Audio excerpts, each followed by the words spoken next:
All right, guys, so let's break down this trade. So the Red Sox are getting Johan Oviedo, Tyler Samaniego, and a catcher, Adonis Guzman, and they are trading away Password, Justin Nixon Garcia, and Jesus Treviso. I think this is a pretty even trade, if I'm being honest. I know a lot of people don't love the return for Password, but if he had as much value as we think, then they probably would have just kept him for Joe Ryan or Hunter Green. So I'm just kind of assuming things. Again, I don't know at the end of the day, right? I'm just a fan like you guys. But I'm going to go on a limb and say that the Red Sox are not getting a top end second starter next to Crochet. They're more than content with Gray, Bayo, and now Oviedo. So let's just kind of get into the three main pieces of this trade. So Samaniego, Oviedo, and Garcia. So we'll start off with our return because I'm a Red Sox fan. So Oviedo, he's 6'6", coming off of a season with a 3.57 ERA and 9 starts. Of course, his control was all over the place. He hadn't pitched in 18 months. He's 28 in March. He's listed as a back-end starter, and that's not right now. Like his ceiling is a back-end starter, which if that's the case, I think the Red Sox will be more than okay with that because you can never have enough pitching depth in the playoffs. He recorded a career best 24.7 strikeout rate while getting whiffs at a solid 11.7 rate. So even though he hadn't pitched in basically 2 years, right, he still had good stuff. Averaging 95.5 miles per hour. That's only going to increase, of course, because of his height and him just being warmed up. So he's got an upper 80 slider, a mid 70s curveball. So he's got a good mix, of course, with his velocity.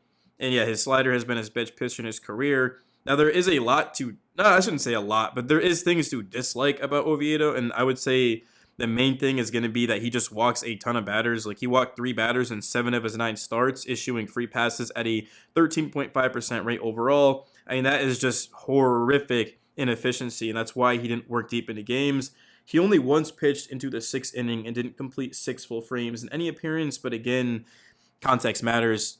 He had a major surgery, so you can't expect him to return to be flawless. So now that, of course, he's had that extra preparation and he's coming over to the Red Sox, he's not going to be really asked to do much. Like the Red Sox have, I'm not going to say they have a plethora of pitching, but they have a good amount of depth. I don't love the Bayo Gray number 2 thing, but in terms of just like back end pitching, maybe Peyton Tolley, Kyle Harrison, of course, Hunter Dobbins, there's certainly an abundance of that.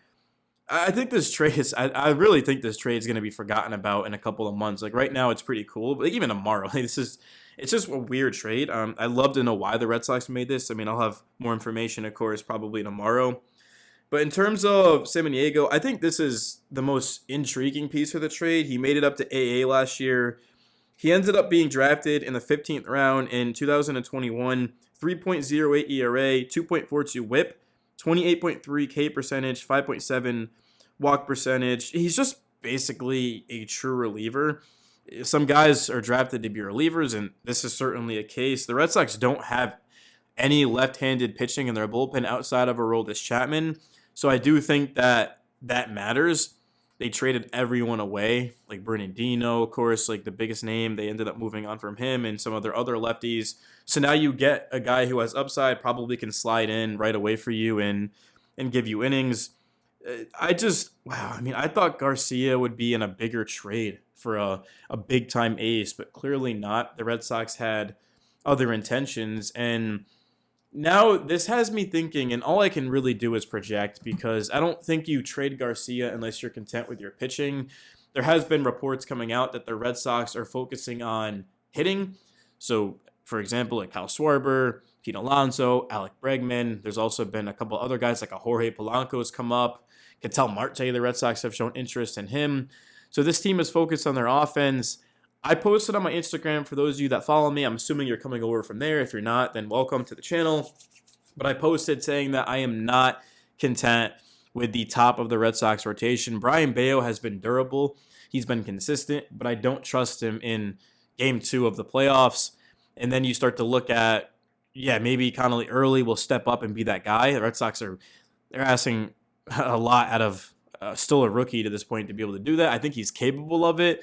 I mean, game 3 against the Yankees, he was composed and the defense let him down, but I don't love that. Sonny Gray, not the biggest sample size, but he hasn't pitched well in the AL East. He hasn't pitched well at Fenway. He hasn't pitched well at Yankee Stadium. Don't know how much I like him more than Lucas Giolito. I'm not saying the Red Sox necessarily need a Joe Ryan. I mean, that's like a big-time all-star name. But Sonny Gray, Bayo, I mean, that's for you guys to decide. I don't love that behind Crochet, given the fact that you look at the Blue Jays and what they've got, the New York Yankees and what they've got. Garrett Cole coming back. They've already got Max Fried. It's just a massive advantage for those teams when they face the Red Sox. If Boston does go get Pete Alonso, and let's say it doesn't need to be like Bregman and Alonso, but if they get Alonso and another bat, I mean, I'll be feeling pretty good because I think that's good balance. Of course, you get Sonny Gray, you get Omedito, and then you get, let's just say, Polanco and Alonso. I mean, that's like a pretty good offseason, but I don't think it's a great offseason. It's kind of the thing. So I'd love to see the Red Sox with how much prospects they have, how much money they have to kind of go all in here and to try to win. Because if the Red Sox did that, like, they have a legit chance. Like, this is a team that they should have won the first two games against the Yankees. I'm not going to get too much into that, but they shot themselves in the foot. So I think now with the big offseason, they're going to be well within position to do that. And when you look at the pitching for the Red Sox, it's going to be difficult to talk about everyone. I know I'm going to miss someone because they just have a lot of depth, and that's never a bad thing. But in terms of the rotation right now, it's got to be Crochet. This is not updated. I'm going to do it at the top of my head. I'm going to miss someone, but Crochet would be the ace. 2 would be Gray. 3 would be Bayo. 4 would be, is it Ovidito already? You got early, though, and you got Tolley, you got Harrison. I think I don't even know if I'd put Ovidito over like a Kyle Harrison or a Hunter Dobbins yet. That's the issue here is, and Cooper Criswell, by the way, guys, was just DFA'd, so to make up room for a 40-man spot on the roster. I just don't know how much better this trade makes the Red Sox. Like, I just genuinely don't. I mean, if Garcia is not even going to play, then obviously, yes, getting more pitching helps. But I would have probably preferred to just develop Garcia and then kind of wait to make that push for a top-end starter, like a Hunter Green or a Joe Ryan or a Cole Reagans or something. I mean, I'd be interested to hear the comments on this video, but just as like a diehard Red Sox fan who follows the team every single day, pretty much every single hour, I can't exactly wrap my mind around this. But I will say that Craig Breslow last season traded for Carlos Narvaez. He traded for Garrett Crochet. He got Aroldis Chapman. He signed Alex Bregman. I mean, yeah, not every move is great. The Dustin May trade was horrendous. It was awful. It was one of the worst trades the Red Sox made. Of course, like that year at least.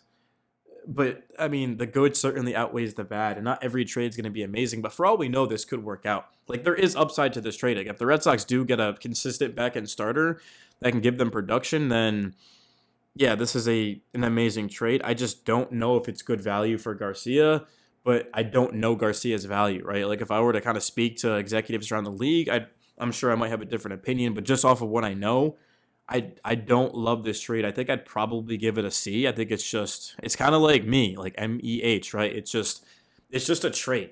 It's basically like a trade finder on 2K, and you plug it in and you send it, and does it make you better? I don't think so.